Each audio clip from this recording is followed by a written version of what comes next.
Hello everyone, welcome back to my channel. So today's topic is tissues.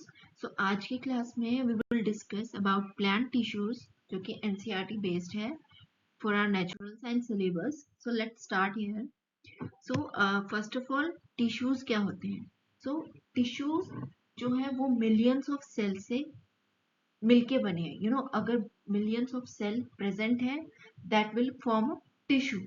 तो single cell भी हो सकता है, मल्टीपल सेल भी हो सकते हैं. अगर किसी भी ऑर्गेनिज्म में एक से ज्यादा सेल प्रेजेंट है तो वो टिश्यू कहलाया जाएगा. ओके, सो यहाँ पे फर्स्ट पॉइंट है जैसे number of cells are present in different organisms. So different number of cells are present in different organisms. चाहे कोई प्लांट हो, एनिमल हो, इवन ह्यूमन बींग्स हो. ओके, सेल्स हमेशा प्रेजेंट होते हैं. Now, some of the organisms uses only single cell to perform basic functions, while other organisms, जो बाकी के organisms हैं, they use cluster of cells for performing some basic functions. So जो organisms हैं, जो सिर्फ single cell का ही use करते हैं, तो उनको हम बोलते हैं unicellular organisms. और जो organisms cluster of cells का यूज करते हैं, more than one cell जिनमें यूज होता है to perform the various functions of the body. So वो होते हैं multicellular organisms. So जो हमारी human body है वो unicellular की कैटेगरी में आती है या multicellular की कैटेगरी में आती है. So basically our human body comes under multicellular organisms. Okay. अब जैसे यहाँ पे एग्जाम्पल दिया गया है यूनिसेल्युलर ऑर्गेनिज्म का, amoeba, and organisms with more than single cell, human beings. क्यों ह्यूमन बींग्स को मल्टी सेल्यूलर ऑर्गेनिजम्स क्यों कह रहे हैं? बिकॉज डिफरेंट, हर तरीके के सेल्स प्रेजेंट है, different types of cell present in our body. So they performs different functions. Suppose जो हमारे नर्व सेल्स प्रेजेंट है हमारी बॉडी में, they carries the messages, okay, from body to our brain. Next we have blood. It transport the oxygen हो गया, flood, food to other body parts, even some important nutrients as well. Hormones का transfer भी blood के through ही होता है हमारी body में. सो यहाँ पे दो कैटेगरीज डिस्कस्ड है, जैसे नर्व सेल्स का अलग फंक्शन हो गया एंड ब्लड का अलग फंक्शन हो गया ह्यूमन बॉडी में. बट अमीबा के केस में क्या है, ओनली सिंगल सेल यूज होता है, तो उसी के थ्रू ही ये फूड को ग्रैब करता है एंड डाइजेस्ट करता है. नाउ अब प्लांट टिश्यूज और एनिमल टिश्यूज. सो इन दो तरह के टिश्यूज होते हैं, प्लांट टिश्यूज और एनिमल टिश्यूज. सो इन दोनों में डिफरेंस क्या है? सो जो प्लांट टिश्यूज हैं जो कि आज की क्लास में हम डिस्कस करेंगे. सो प्लांट टिश्यूज, जो प्लांट्स जो है वो इमोबाइल है. Immobile means they can not move from one place to another, उनकी पोजीशन फिक्स होती है ग्राउंड में. बट एनिमल्स जो है वो मोबाइल है, वो एक जगह से दूसरी जगह आराम से आ जा सकते हैं. सेकेंड डिफरेंस है कि जो ग्रोथ पैटर्न है दोनों में डिफरेंट है. ऑब्वियस सी बात है, प्लांट्स इमोबाइल है तो उनको उसी हिसाब से ग्रोथ मिलेगी. एनिमल्स मूवेबल है, उनकी ग्रोथ का पैटर्न अलग होगा. और एनिमल्स, प्लांट और एनिमल्स के केस में, जो एनिमल का केस है उसमें जो है सेल ग्रोथ जो है वो काफी ज्यादा यूनिफॉर्म होती है एज कंपेयर टू प्लांट्स. अब यहाँ पे हम स्टडी कर रहे हैं plant tissues. So plant tissue के भी फर्दर टाइप्स होते हैं. So first of all tissues के types, plant tissues and animal tissues. Then we have plant tissues. अब इसके भी फर्दर टाइप्स हैं, टू टाइप्स है, meristematic tissue and permanent tissue. Now permanent tissue are further of two types, which are simple permanent tissue and complex permanent tissue. So इन सब की characteristics को आज हम स्टडी करेंगे. सो हमारा जो फर्स्ट है which is मेरिस्टेमेटिक टिश्यू. सो इसका अनदर नेम हो गया डिवाइडिंग टिश्यू भी बोलते हैं इसको. क्यों बोलते हैं, we will discuss it now. So growth of plant in specific region. So meristematic tissue का रोल क्या होता है, प्लांट्स के केस में ग्रोथ करता है ये कुछ स्पेसिफिक रीजन्स में. जैसे यहाँ पे मेरिस्टेमेटिक टिश्यू शो किया गया है. सो फर्दर जो मेरिस्टेमेटिक टिश्यूज है they are classified as apical meristem, then intercalary, then lateral या फिर कैम्बियम. ओके, सो एपिकल यहाँ पे टिप पे प्रेजेंट है प्लांट की. नेक्स्ट वी हैव इंटरकैलरी, जहां से हमारी फर्दर ब्रांचेस निकल रही हैं. सो यहाँ पे हमको इनको है ना नोड्स बोलते हैं. सो इंटरकैलरी नोड्स पे प्रेजेंट है। And then we have lateral. Lateral मतलब जो ब्रॉड पार्ट होता है प्लांट का, वहां पे प्रेजेंट होता है।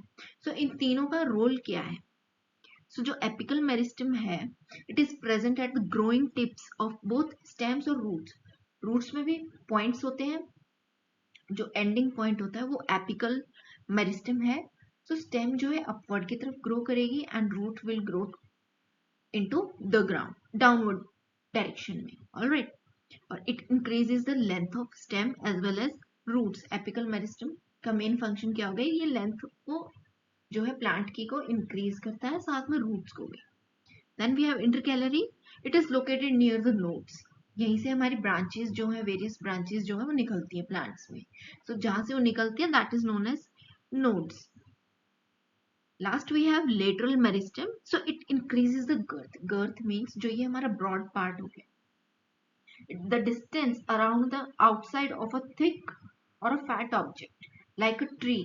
जो ट्री का बॉटम पार्ट हो गया ना, so that will be lateral meristem. It increases the girth. So जो मेरिस्टमेटिक टिश्यूज होते हैं, इनके जो अंदर जो सेल्स प्रेजेंट होते हैं, दे आर वेरी एक्टिव और दे हैव डेंस साइटोप्लाज्म भी प्रेजेंट होता है, थिन सेल्यूलर वॉल्स होती हैं, प्रोमिनेंट न्यूक्लियाई प्रेजेंट होता है। बट मेन डिफरेंस क्या है मेरिस्टमेटिक में? कि वैक्यूल्स प्रेजेंट नहीं होते हैं। Alright, now next we have is permanent tissue. So permanent tissue के केस में क्या है कि मेरिस्टमेटिक टिश्यू से सेल्स का फॉर्मेशन तो हो गया, फर्दर उसके बाद क्या होगा? They take up the specific role and they lose the ability to divide. तो फर्दर जो है सेल्स जो है फर्दर डिवाइड नहीं हो सकते। अगर वो फर्दर डिवाइड नहीं होंगे तो वो जिस भी शेप में वो एक परमानेंट शेप एक्वायर कर लेंगे, परमानेंट साइज एक्वायर कर लेंगे और उनका फंक्शन भी परमानेंट एक ही फंक्शन होगा। So that will lead to the development of various part of the permanent tissues. So वहाँ पे permanent tissues का formation हुआ। अब permanent tissues के further two parts हैं, जैसे simple permanent tissue and complex term।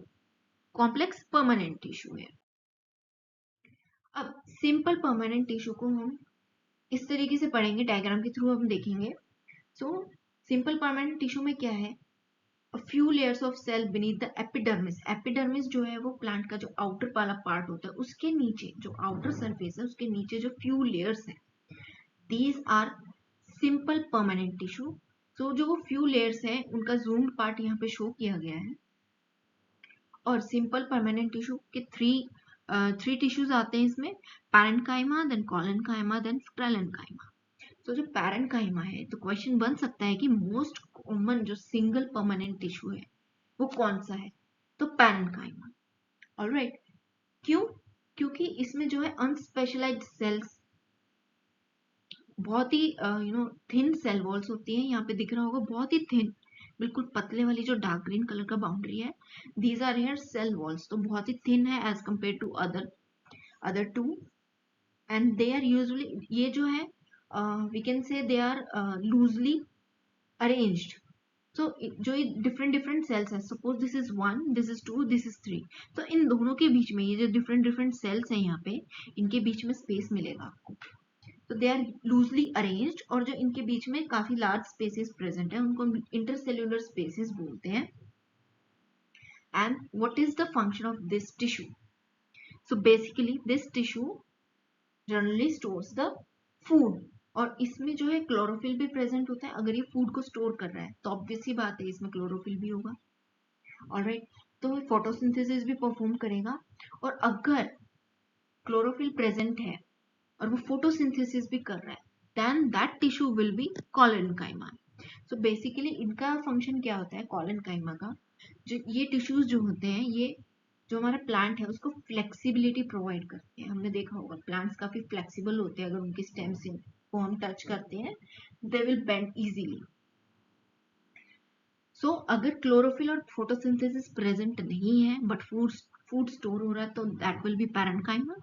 But अगर फोटोसिंथेसिस हो रहा है then that will be collenchyma, and they provides the flexibility to the plants. Now next case आ गया हमारे पास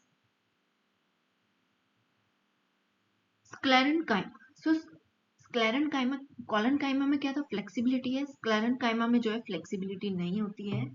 ये जो प्लांट्स को जो है हार्ड और स्टिफ बना देता है। फॉर एग्जाम्पल कोकोनट, कोकोनट काफी हार्ड हार्ड होता है ना, सो दैट वो जो टिश्यू उसमें प्रेजेंट है वो कौन सा टिश्यू है, स्क्लेरेंकाइमा टिश्यू प्रेजेंट है। जो कोकोनट का बाहर वाला पार्ट होता है, ब्राउन ब्राउन वाला पार्ट होता है, that is sclerenchymatous tissue. So basically hard है। तो दीज टिश्यूज के जो इन टिश्यूज के अंदर सेल्स प्रेजेंट होते हैं, they are not alive. Alright, now complex permanent tissue. So इसके केस में क्या है, जो कॉम्प्लेक्स परमानेंट टिश्यू, इसमें दो केस आते हैं, which is xylem and phloem. So ये टू मेन एग्जाम्पल्स हैं इसमें कॉम्प्लेक्स टिश्यूज के।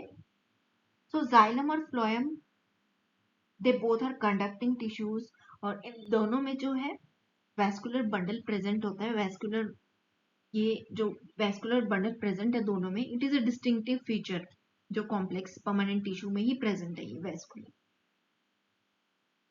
तो इनमें इनका फंक्शन क्या है, जाइलम जो है बेसिकली वाटर का ट्रांसपोर्टेशन करता है with in the plant, and phloem जो है फूड का ट्रांसपोर्टेशन करता है प्लांट्स के अंदर। ऑलराइट, अब यहाँ पे जो है, और जो फ्लोएम है, इसमें फूड का ट्रांसपोर्टेशन कैसे होता है, from leaves to the roots, from leaves to other parts of the plant, मतलब स्टार्ट लीव्स से होता है। ऑलराइट, अब जाइलम के यहाँ पे फर्दर कंपोनेंट है। जाइलम में क्या क्या होता है, जाइलम फाइबर्स प्रेजेंट होते हैं, वेसल्स होते हैं, जाइलम पैरेन्काइमा प्रेजेंट होता है, और ट्रैकेट्स प्रेजेंट होते हैं। ऑलराइट, जो हमारे ट्रैकेट्स और वेसल्स हैं, इनकी वॉल्स थिक होती है and they are not alive mature होने के बाद। ओके, और ट्रैकेट्स और वेसल्स जो हैं, they are tubular structures, tube like structures होते हैं, जिसकी वजह से वाटर और मिनरल्स का जो है वर्टिकली प्लांट में ट्रांसपोर्टेशन होता है। अब फर्दर फ्लोएम में हमने देखा फूड का ट्रांसपोर्टेशन होता है, बट फ्लोएम के अंदर भी 5 टाइप्स ऑफ सेल्स प्रेजेंट होते हैं। जैसे फ्लोएम फाइबर हो गया, sieve cells, sieve tubes, companion cells, phloem parenchyma. जो सीव ट्यूब्स होती हैं, सीव मीन्स बहुत ही ट्यूबुलर पार्ट होता है ये। सो and they have tubular cells present in them, और एक्सेप्ट जो सिर्फ फ्लोएम फाइबर्स और अदर फ्लोएम सेल्स हैं, इनको छोड़ के सभी जो है लिविंग सेल्स हैं। ऑलराइट, सो बेसिकली डिफरेंस क्या है यहाँ पे, कॉम्प्लेक्स में सिर्फ दो एग्जाम्पल आते हैं, xylem and phloem. Xylem water का ट्रांसपोर्टेशन करता है, फ्लोएम फूड का ट्रांसपोर्टेशन करता है। सो बेसिकली जो ये वाला पार्ट है, इससे क्वेश्चन ये बनता है, वाटर का ट्रांसपोर्टेशन के लिए प्लांट में टिश्यू जाइलम प्रेजेंट है, फूड के लिए we have phloem. So similarly meristematic में या सिंपल परमानेंट टिश्यू जो आ गए, तो एपिकल का रोल क्या होता है इसमें, एंड लेटरल और इंटरकैलरी का रोल क्या होता है। एंड नेक्स्ट क्वेश्चन की पॉसिबिलिटी है कि यू नो अगर सिंपल परमानेंट टिश्यू है, मोस्ट कॉमन परमानेंट टिश्यू का नेम क्या है, और क्लोरोफिल अगर प्रेजेंट है तो वो उस टिश्यू का नाम क्या है, एंड कौन सा टिश्यू है जो कि परमानेंट टिश्यू है and it provides the flexibility.